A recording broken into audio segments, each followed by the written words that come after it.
pemirsa IDX Channel, senang sekali saya Kezia7 hari ini akan menemani Anda dalam Women's Talk. Dan hari ini kita akan berbincang-bincang dengan salah satu wanita inspiratif Indonesia yang adalah seorang pimpinan dari salah satu perusahaan multi finance di Indonesia. Yuk!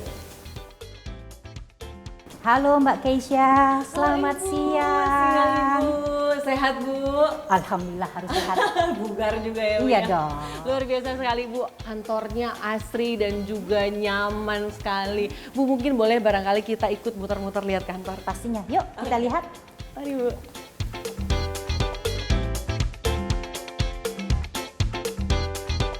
Proyeksi Asosiasi Perusahaan Pembiayaan Indonesia atau APPI terkait pertumbuhan piutang pembiayaan industri masih belum berubah. Hal ini seiring kondisi mayoritas pemain yang mulai berani berekspansi.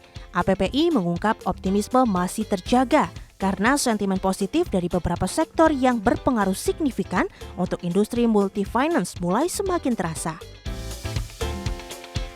Pada akhir tahun lalu, piutang pembiayaan neto industri senilai 364,23 triliun, masih terkontraksi 1,49% secara year on year dibandingkan Desember 2020 yang mencapai 369,75 triliun rupiah. Angka ini masih melanjutkan tren penurunan nilai piutang bersih pada era pandemi, yang ketika itu minus 18,23% secara tahunan.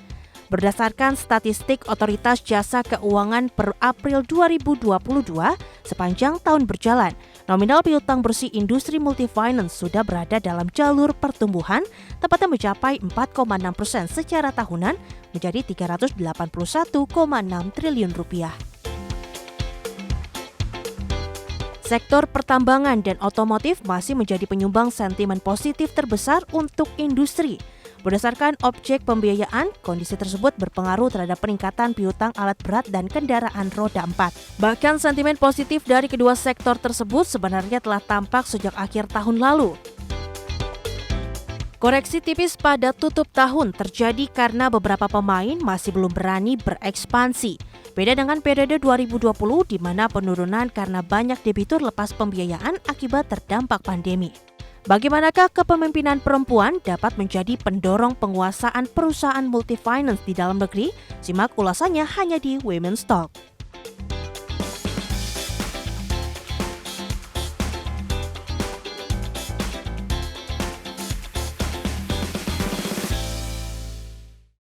Nah, kita saat ini sedang berada di area sinergi dari kantor BRI Finance ya Bu. Terlihat sangat asri dan nyaman seperti yang tadi saya bilang ya. Ini adalah buktinya. Nah, kita hari ini akan ngobrol-ngobrol dulu bersama dengan Ibu. Ibu izin panggilnya mungkin biar lebih akrab Ibu Aziza. Nah, Ibu Aziza, kita saat ini kan sedang berada di situasi yang mungkin naik turun ya Bu, fluktuatif, sulit diprediksi di situasi yang VUCA gini. Nah mungkin pemirsa IDX Channel ini penasaran Bu, secara general dari kacamata Ibu sebagai seorang direktur utama dari Multifinance, apakah industri pembiayaan saat ini sedang baik-baik aja atau mungkin ada dinamika tertentu yang terjadi? Ya, kalau baik-baik saja tentunya tidak baik-baik saja. Tadi sudah disebutkan di awal oleh Mbak Keisha, VUCA, volatility, uncertainty, complexity, ambiguity, artinya sekarang challenging banget. Perubahan sangat cepat dan sebagainya, artinya tidak baik-baik saja tapi challenging. Nah, kalau dilihat dari industri multifinance kembali lagi dengan kondisi sekarang, ini kita melihat tantangan tersendiri. Tapi kalau kita melihat ketika awal pandemi ini multifinance pembiayaan bahkan seluruh lini perekonomian terkena dampak, mengalami penurunan. Di industri multifinance juga turun cukup tajam. Begitu juga di kami di multifinance. Tapi saya melihat setelah pandemi kita sudah mulai istilahnya beradaptasi dengan pandemi dan sebagainya, ini sudah mulai naik kembali, apalagi dengan Indonesia dengan kondisi perekonomiannya relatif lebih baik dibandingkan yang lain. Ini kita melihat sudah mulai tumbuhlah, berada pada trajektori pertumbuhan. Nah, kalau itu memang challenging pastinya, apalagi sekarang BBM naik, kemudian inflasi dan sebagainya. Nah, ini memang multi finance industri sendiri, terutama untuk para pelaku, mereka harus pandai-pandai memilih.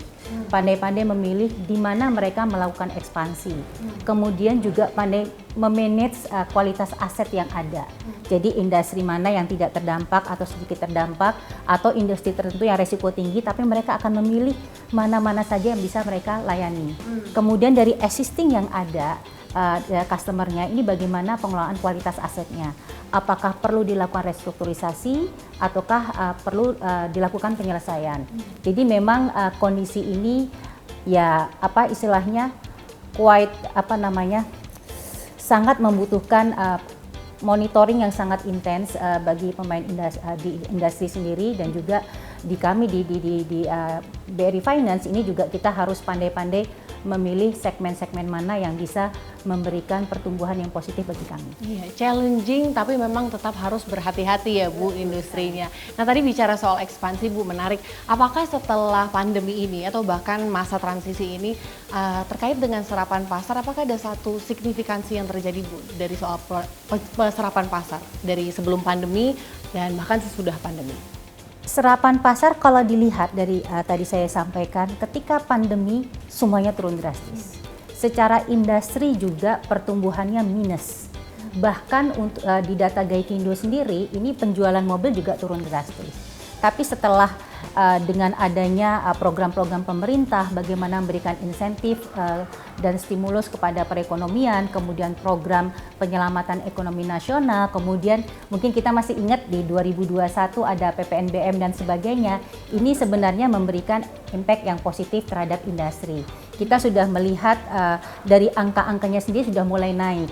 Bahkan secara industri asetnya pembiayaan juga sudah naik 3%. Di kami di BRI Finance ini sebenarnya kita melihat, kembali lagi bagi saya pribadi juga melihat ketika kondisi challenging atau krisis lah, kita bilang krisis karena adanya pandemi dan sebagainya, mungkin bagi sebagian perusahaan itu merupakan opportunity. Dan bagi kami sendiri ketika adanya pandemi, kami secara portofolio pembiayaan sendiri juga kita mendapatkan mandat dari pemilik BRI Finance yaitu BRI untuk kita switching portofolio ke consumer.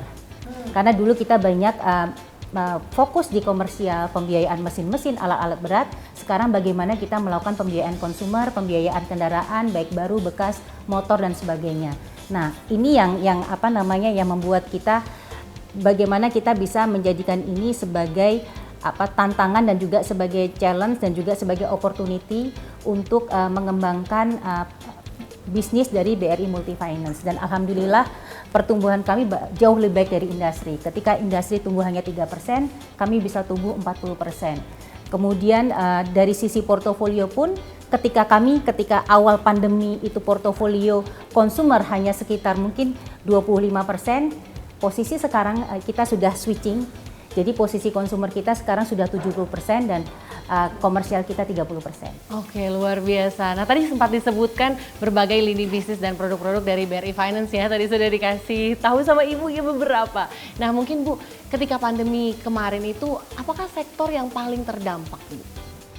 Sektor yang paling terdampak kalau untuk bisnis multi finance pertambangan. Karena memang walaupun sekarang pertambangan naik daun, komoditi naik daun, tapi ketika di awal-awal banyak di antara mereka yang istilahnya karena adanya pembatasan sosial, kemudian memang tidak beroperasi dan sebagainya, ini banyak istilahnya dari sisi produksi permintaan di dunia juga istilahnya turun, ini memang mereka mengalami penurunan. Kemudian yang paling terdampak sekali pariwisata. Pariwisata, kalau multi finance banyak melakukan pembiayaan ke misalnya bis pariwisata, mungkin kendaraan dan sebagainya, ini terdampak sangat signifikan. Kemudian yang pasti ya sektor retail.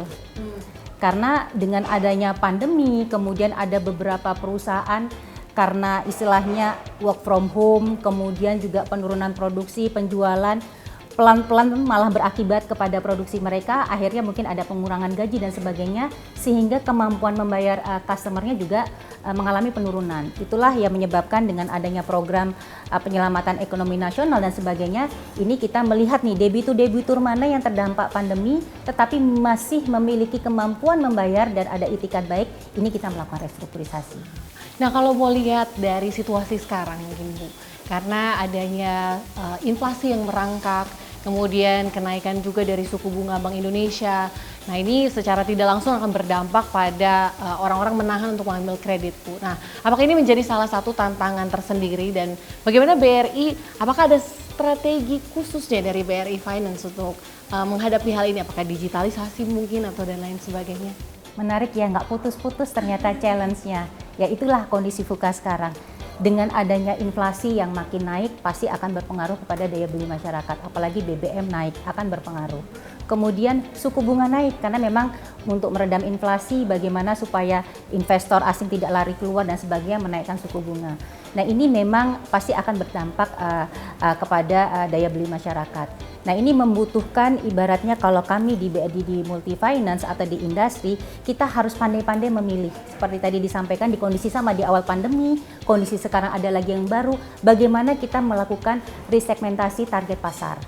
Jadi kira-kira mana yang bisa menjadi target kita, mana yang kita stop dan sebagainya.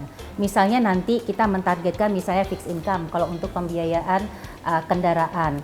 Kemudian nanti kita bisa mentargetkan industri-industri mana yang dalam kondisi sekarang justru mereka mendapatkan windfall karena kenaikan komoditas dan sebagainya. Ini bisa kita fokuskan di sana, misalnya untuk pekerja yang ada di sektor energi misalnya, atau di sektor yang lain, kesehatan dan sebagainya, itu bisa kita berikan pembiayaan. Jadi ini harus kembali lagi ke perusahaan, pandai-pandai mereka menetapkan strategi, mencari celah-celah di mana kita bisa melakukan pembiayaan. Jadi memang quite challenging, tapi itu sesuatu yang harus kita hadapi. Wah, luar biasa ya. Jadi perusahaan harus pandai-pandai memilih fokusnya dan strateginya apa ya, Bu ya. Nah, saya masih banyak sekali pertanyaan yang ingin saya tanyakan sama Ibu Aziza, yang pasti pemirsa IDX Channel juga penasaran. Sebelumnya kita akan pindah tempat dulu karena ada tempat lain, area-area menarik di kantor BRI Finance. Mari Bu.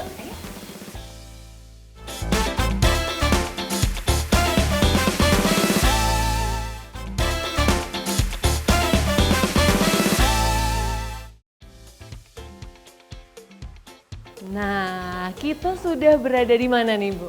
Sekarang kita berada di ruang komunal BRI Finance. Ini namanya Kompetens, salah satu dari akhlak kompeten yang nomor 2. Wah, ini jadi bisa kerja di sini juga ya, Bu ya. Menarik, dan bahkan lagi ada yang bekerja juga sekarang ini ya, luar biasa. Nah, Bu, kalau ngomong-ngomong tentang internal perusahaan nih, Bu. Karyawan, ada banyak divisi, kalau boleh tahu, Bu, jumlah total karyawan di BRI Finance berapa, Bu? Posisi terakhir ya, kita sekarang ada 920 pekerja. Jadi meningkat cukup lumayan karena selama pandemi kita melakukan perekrutan. Dan di kantor pusat sendiri sekarang sekitar 250 pekerja.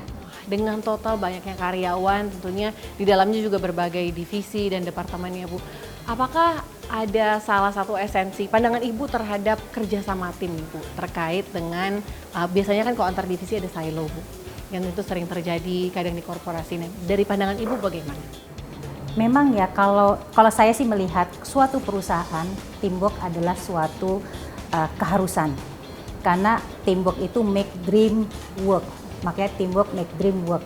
Pasti dengan perusahaan itu kan punya mimpi, mimpinya bagaimana mencapai target. Nah, kebersamaan teamwork adalah salah satu kuncinya. Nah, tantangan perusahaan memang silo-silo. Jadi tugas sebagai pimpinan perusahaan di tim manajemen, bagaimana meng-create di perusahaan itu tidak ada silo-silo. Jadi ibaratnya bangunan, semua orang itu harus bekerja sama meneguhkan bangunan. Bagaimana bisa mencapai target. Nah, ini yang menjadi hal terpenting dalam perusahaan, bagaimana kita meng-create culture untuk kita mencapai target, kemudian culture bagaimana punya sense of belonging dan sense of responsibility mencapai visi dan misi perusahaan. Jadi tidak ada one rising star aja, tapi target bersama, kerjasama bersama ya, Bu. Luar biasa. Nah, Ibu sebagai salah satu pimpinan perempuan ya, Bu, kalau kita mau bicara perempuan di perusahaan ini, tentunya pasti jadi role model bagi perempuan-perempuan lain. Nah, Bu, apakah Ibu boleh sharing mungkin ada gaya kepemimpinan Ibu tersendiri mungkin? Sebenarnya kalau gaya kepemimpinan, saya yakin ya, setiap orang punya gaya masing-masing dan ibaratnya kalau kepemimpinan ada yang tipikalnya direktif, ada yang tipikalnya mungkin demokratis dan sebagainya. Saya rasa di zaman sekarang tipe kepemimpinan itu pasti akan combine semua, melihat situasi dan kondisi.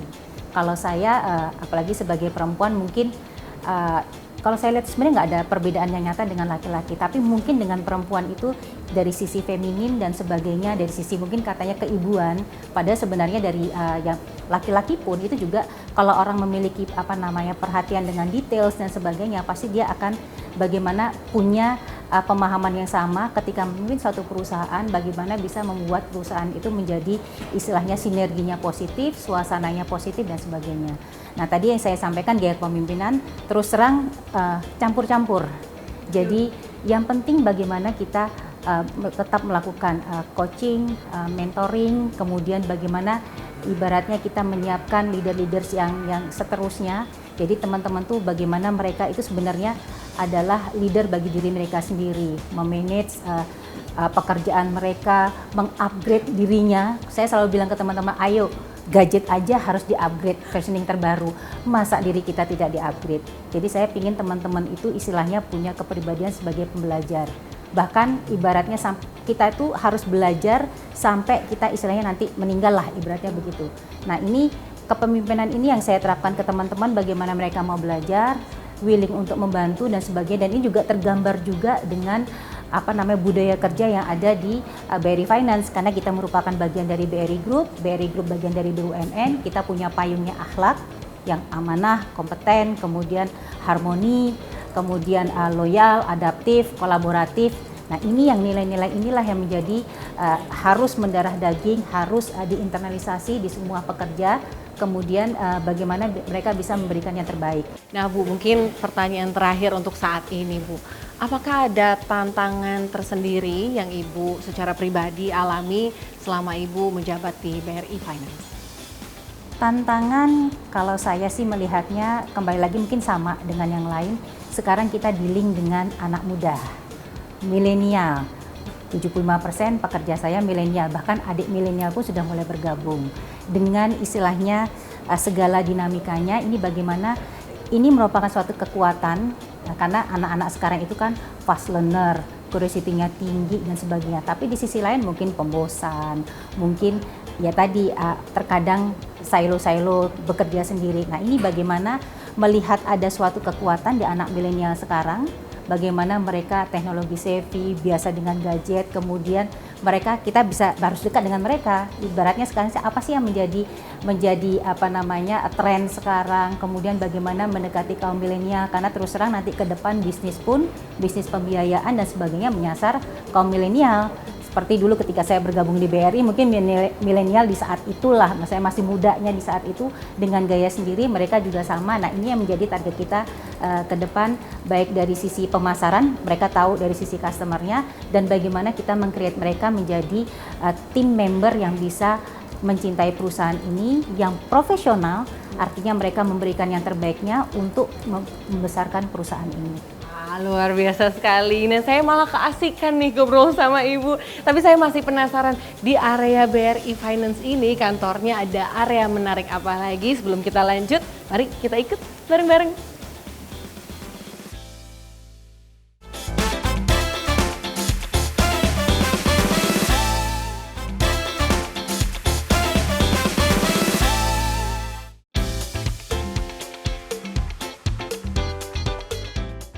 Kita sudah ada di mana nih Bu kalau untuk area ini? Ini kita berada di ruang coffee break area. Jadi di ruangan ini bisa kita sulap menjadi cafe, kemudian ada tempat presentasi, di sebelahnya buat teman-teman yang mau main tenis meja ataupun apapun lah kegiatan teman-teman olahraga dan sebagainya. Wah, jadi multifungsi nih satu lantai ya Bu. Nah, menarik sekali, tadi kita sudah banyak sekali bincang-bincang dengan Ibu Aziza, mulai dari tentang BRI Finance. Nah, kalau sekarang tentang Ibunya sendiri nih Bu. Bu, kalau boleh tahu, Ibu sudah berapa tahun Bu menjabat di BRI Finance, dan di BRI sebelumnya juga sempat ya Bu ya? Iya. Total saya di BRI hampir 24 tahun. Termasuk di BRI Finance. Jadi di BRI-nya mungkin sekitar 21 tahun lebih, kemudian di BRI Finance 2 tahun. Dengan 24 tahun ya Bu, 24 tahun berkarir, bagaimana sih Bu bisa menyeimbangkan antara karir dan kehidupan sehari-hari, mungkin dari hobi ya Bu, karena untuk berada di satu posisi ini saya yakin bukan hal yang mudah, Nah, bagaimana Bu bisa menyeimbangkan semuanya? Kalau saya pada prinsipnya diajarkan oleh orang tua saya harus bersyukur. Jadi setiap apapun yang diberikan yang datang ke kita itu harus disyukuri. Cara bersyukur itu menjalankan dengan baik. Jadi kalau setiap ada sesuatu hal, pertama kali ya berarti ini amanah, kemudian ucapkan alhamdulillah, artinya kita bisa memberi manfaat buat orang lain, kemudian berikan yang terbaik. Kemudian saya pribadi sebenarnya dimanapun saya harus belajar. Sama ketika di BRI dengan berbagai macam divisi saya belajar. Kemudian saya menganggap perjalanan hidup saya masuk ke BRI Finance itu juga sekolah. Hal baru juga, belajar yang tadinya biasanya di korporasi, mungkin di financial market dan sebagainya. Sekarang saya belajar tentang multi finance, kemudian belajar pembiayaan untuk kendaraan, kemudian mengerti juga untuk komersial di multi finance, untuk pembiayaan alat-alat berat dan mesin dan sebagainya. Saya pelajari semua. Jadi ya seimbang ya, karena segala sesuatu dilakukan dengan kita harus happy Betul. dan harus mensyukuri. Jadi insya Allah berjalan dengan setiap hari itu menyenangkan seperti itu. Bahkan Ibu pernah berada menjabat di luar ya Bu ya, di Singapura kalau tidak salah ya Bu? Betul. Wah, itu untuk berapa lama Bu? Di Singapura lebih dari 3 tahun. Berarti adaptasi betul-betul mengimplementasikan yang belajar bukan cuma di bidang baru tapi bahkan di kebudayaan yang baru ya Bu ya, suasana yang baru, luar biasa. Bu, adakah tokoh khusus atau seseorang yang betul-betul menginspirasi Ibu dalam perjalanan karir Ibu? Tokoh orang berhasil sukses itu banyak sekali, tapi kalau saya ditanya pribadi siapa yang paling berpengaruh, ibu saya. Ibu saya itu betul-betul ibaratnya banyak sekali mengajarkan nasihatnya tentang kehidupan kepada saya, bagaimana saya memperlakukan orang lain, bagaimana saya memposisikan diri saya. Kemudian ibu saya selalu mengajarkan istilahnya berikan yang terbaik, kemudian tetap humble, jangan sombong. Karena apapun yang kita dapat dan sebagainya itu istilahnya diberikan kepada kita, jalan kita, garis tangan kita dari Allah Subhanahu wa Ta'ala. Jadi harus kita syukuri. Jadi kalau ditanya siapa yang berpengaruh, tentu ibu. Wah, langsung dari keluarga sendiri ya Bu ya. Ibu, apakah ada target khusus melihat perjalanan Ibu yang memang sudah luar biasa ini untuk tahun ini mungkin atau tahun depan dari pribadi Ibu sendiri? Kalau target dari sisi profesional saya, bagaimana memberikan yang terbaik bagi perusahaan yang memberikan saya amanah. Jadi how to achieve more dari target yang diberikan. Tapi kalau saya pribadi yang terus terang kembali lagi yang saya sampaikan tadi, ibu saya selalu mengajarkan jadilah orang yang bisa memberikan manfaat sebanyak-banyaknya bagi lingkungan. Mau itu perusahaan, keluarga, pertemanan, dan yang penting diri kita harus bahagia. Wah, tadi bersyukur, menjalani, terus belajar. Wah, saya kayak disirami banyak sekali ujangan-ujangan yang luar biasa ya. Pemirsa IDX Channel juga pasti merasa seperti itu. Nah Bu, adakah tips khusus nih bagi pemirsa IDX Channel sebelum kita mengakhiri bincang-bincang kali ini, dari tips khusus untuk bisa berkarir apalagi sebagai seorang perempuan? Bagi saya, pertama kita harus istilahnya menjadi umat beragama yang baik. Saya Muslim, saya menjadi hamba Allah, harus istilahnya menjadi hamba Allah yang baik. Jadi ibaratnya dengan tahu istilahnya kedudukan kita, tugas kita, insya Allah apapun yang kita lakukan di dunia ini kita berusaha memberikan yang terbaik. Ibaratnya kalau dikembalikan lagi kepada perusahaan, bagaimana kita tetap amanah, bagaimana kita menjunjung tinggi governance, tapi di satu sisi bagaimana kita terus berinovasi untuk menghadapi challenge-challenge itu menjadi suatu opportunity untuk menjadi tumbuh lebih baik lagi. Wah, terus belajar tapi juga berinovasi dan tetap amanah ya Bu. Wah, saya yakin semua yang tadi Ibu bicarakan ini, saya yakin juga menjadi inspirasi buat pemirsa IDX Channel semua. Dan Ibu, terima kasih banyak untuk waktunya saat ini, sudah mau ngobrol-ngobrol. Bahkan kita bisa muter-muter ya dari kantornya yang keren-keren, dari tadi area-areanya. Terima kasih banyak Ibu, sehat selalu.